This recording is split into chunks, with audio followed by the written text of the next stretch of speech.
Hi everyone, it's Becky here. Welcome to another new video on my YouTube channel. And today is a rare snowy day in winter in Vancouver. So traffic in Vancouver on snowy days is always pretty chaotic. So I just decided to stay safe and warm at home. After lunch, I decided to sketch DuDu on his new cat tower. So before putting the first lines on paper, I like to take a couple minutes to envision the size and placements of everything that I want to include on this page. So I just started drawing this square shape of the box nest that DuDu is laying on right now. And after that, I'm starting to draw the contour outline of DuDu's face, his adorable little ears and tufts of hair in the ear, the nose on the bottom of the face, the smile, and quickly swiping a few lines for the whiskers, the top of DuDu's eyelid. So DuDu is stretching right now, a very different gesture compared to before. So I have to finish these from memory. Just kind of adding these tabby masquerade masked pattern for the top half of DuDu's face. These little stripes. Now he's looking like a little tiger. I actually like cat's eyes in the evening and night because the pupils are much bigger. Yeah, so I just drew the leg and the scratcher on the bottom of the box. And then this is the little landing. Another little post attached to it. Now I have to use my memory to draw DuDu's chest area, which is really furry and white. So this is a foreshortened view of looking at DuDu right in the front, and his body is very much a sphere from this angle. Really chubby and puffy, and the tip of his tail showing. Yeah, so I did his body and front arms and the tail by memory.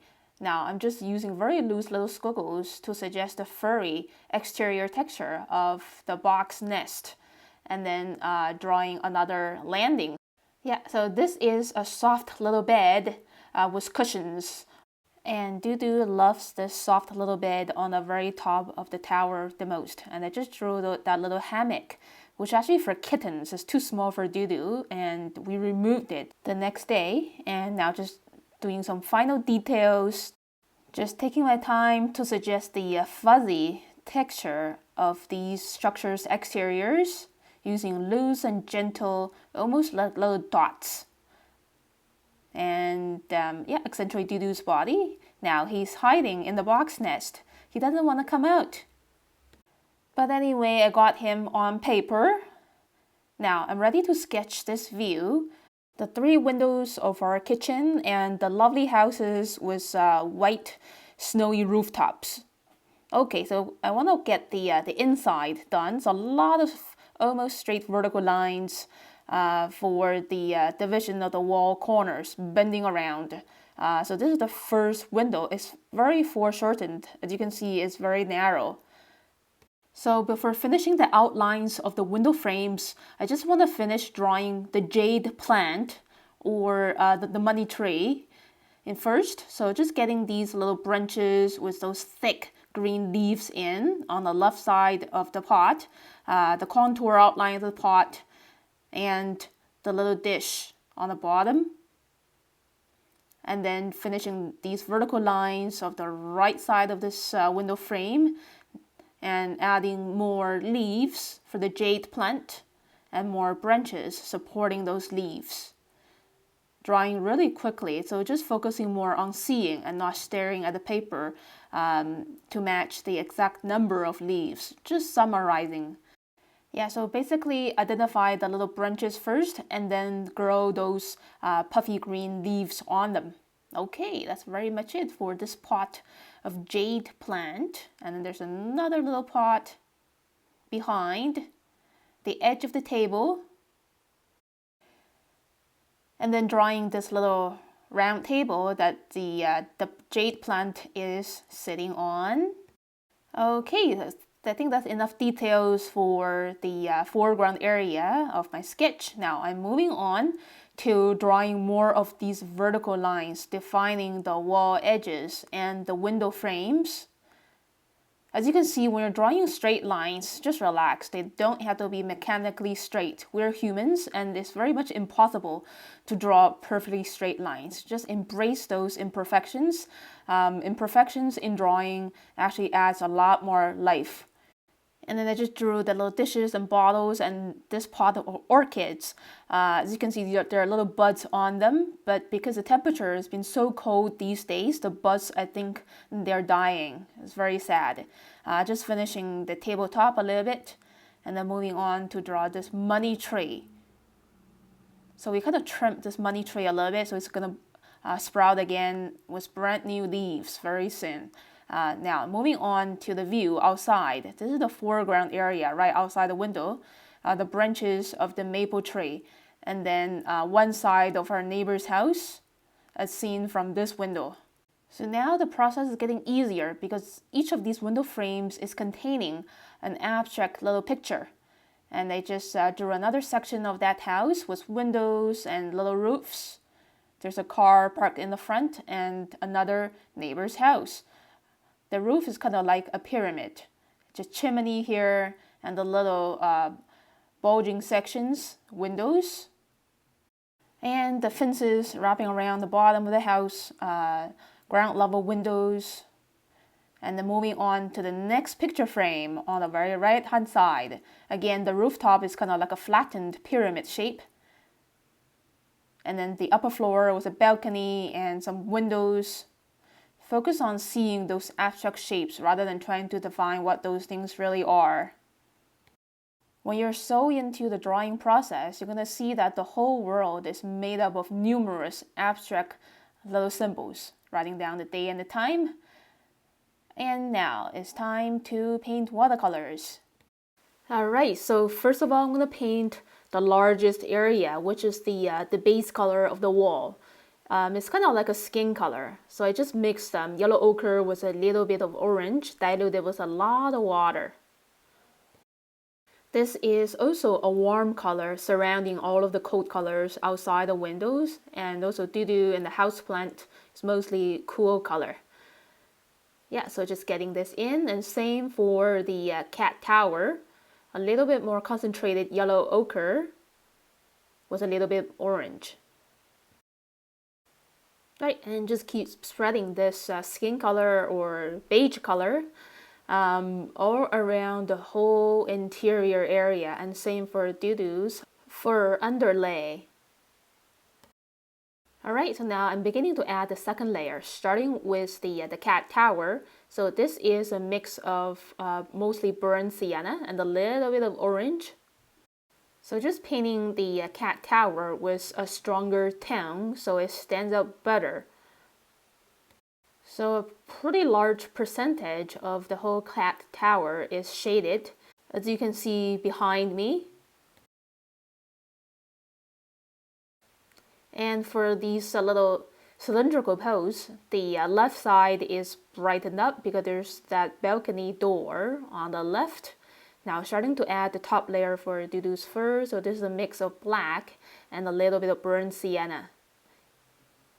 Yeah, so DuDu is standing out really nicely and almost going alive with a stronger tone of very dark sepia and shade under his chin a little bit.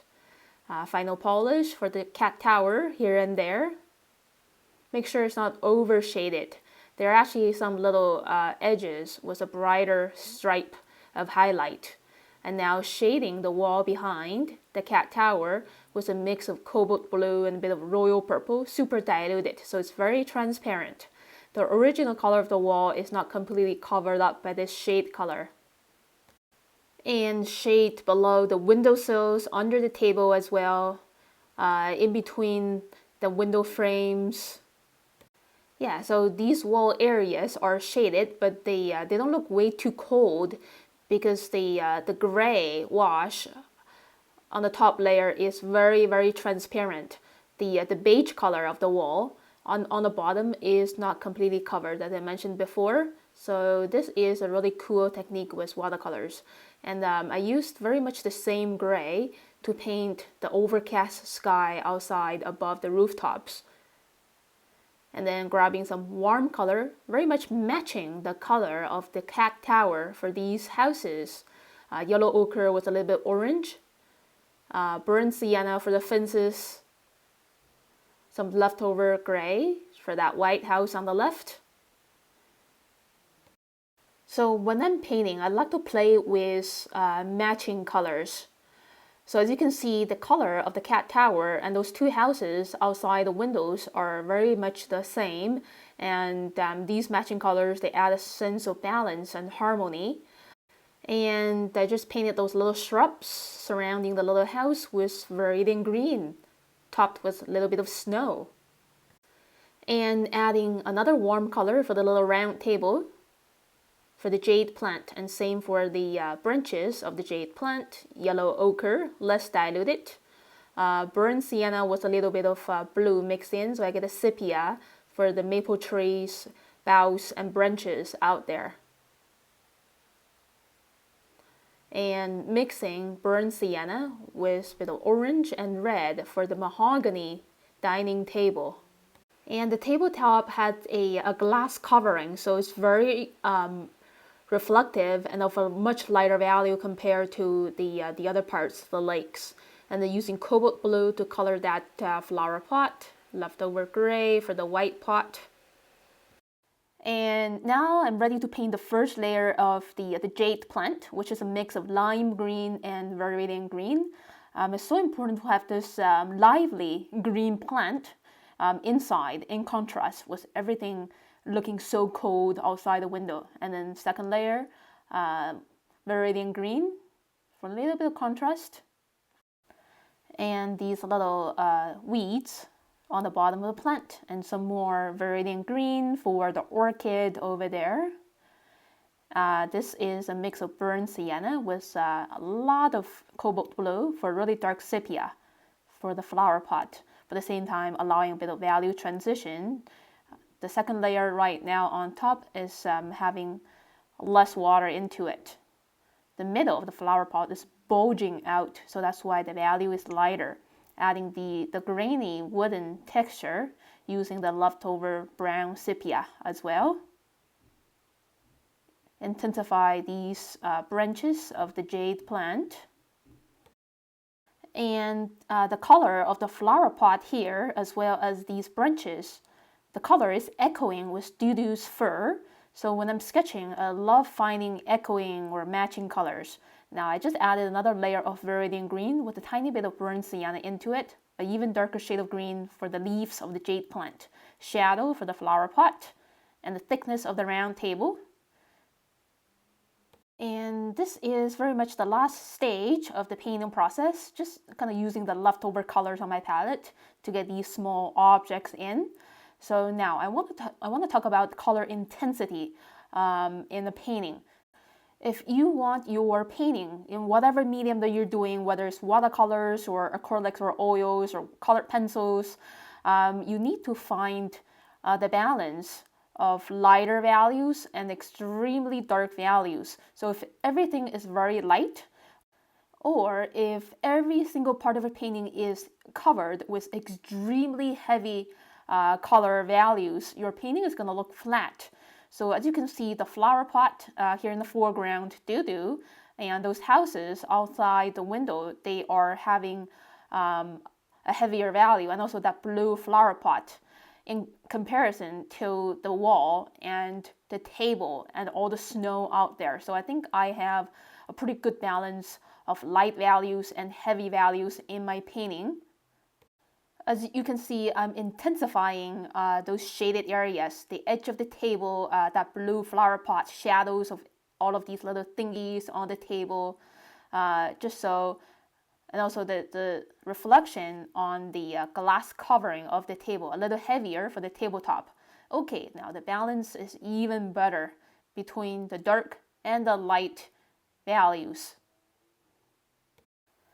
And lastly, I don't want to forget these evergreen trees behind the houses. So starting with a pretty light value of viridian green and a little bit cobalt blue, wet onto wet, the same color. Viridian green mixed with cobalt blue. to create that foggy, misty effect. Adding a little bit of shadows in between these walls. Yeah, further intensify the color of this flower pot. It's almost black. And yeah, a little darker shadows are surrounding the window frames. That's it. Here's the look of my finished sketch. It took me almost 2 hours to draw and paint, but it really worth it. It recorded my day retreating at home from the cold and the busy traffic. And DuDu is gone. Oh, he's looking out the window here in my reading room. So thank you so much for watching this video, everyone. If you like it, please click like and leave me a comment below. Subscribe to my channel for weekly updates. So I try to update my channel with 2 to 3 new videos every week. And I will see you again very soon next time. Have a great day, everyone. Bye.